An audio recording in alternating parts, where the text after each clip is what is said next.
This is a video to show you how to put the toy bus together that is available on my Makerworld.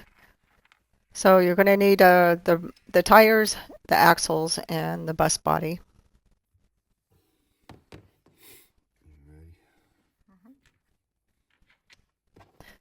And these are all press fitted. You're just going to tap them in place with a little hammer. You can add some glue if you want, but they will not come apart after you put them together.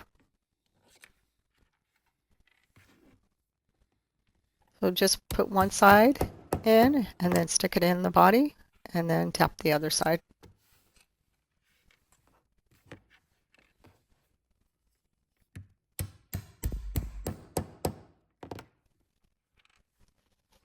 And that's all there is to it.